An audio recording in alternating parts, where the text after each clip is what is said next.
ভাই এত সুন্দর ঘর কি দিয়ে তৈরি করেছেন? ভাই এগুলা সম্পূর্ণ নাইজেরিয়ান লোহা কাঠের তৈরি ভাই। মানে এগুলো যদি ভাই লোহা কাঠ এবং হচ্ছে দেশি কাঠ দিয়ে তৈরি করা যাবে ভাই? জি অবশ্যই, লোহা কাঠ এবং দেশি কাঠ দিয়ে নিয়ে গেলে সেক্ষেত্রে প্রাইসটা আরো কম পড়বে।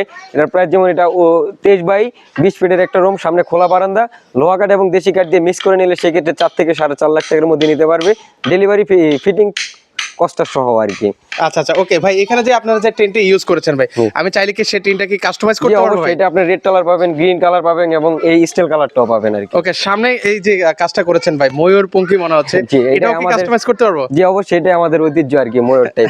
আচ্ছা আচ্ছা আচ্ছা ওকে, সেক্ষেত্রে হচ্ছে এগুলো ওয়ারেন্টি গ্যারান্টি কি আছে যদি ভাই দেশি এটা আপনি এবং- লোহা কাঠে নিলে সেই ক্ষেত্রে 100 বছরের গ্যারান্টি থাকবে, দেশি কাঠের এবং লোহা কাঠ দিয়ে মিক্স করে নিলে 35 থেকে 40 বছর থাকবে ইনশাআল্লাহ আর কি। আচ্ছা আচ্ছা ওকে, তো আপনারা কি সারা দেশে করে থাকেন ভাই? সারা বাংলাদেশের 64 জেলা যে কোনো জায়গায় আমরা ডেলিভারি ফিটিং খরচ সহকারে দিয়ে দিই, আপনার বাসায় উঠে দিয়ে কমপ্লিট করে দিয়ে আসবো। ওকে, সেক্ষেত্রে আপনারা চাইলে স্ক্রিনে নাম্বার দেওয়া আছে, সেখানে যোগাযোগ করে কিন্তু হচ্ছে সারা বাংলাদেশ থেকে এই জি, জি। কাজগুলো করে নিতে পারেন।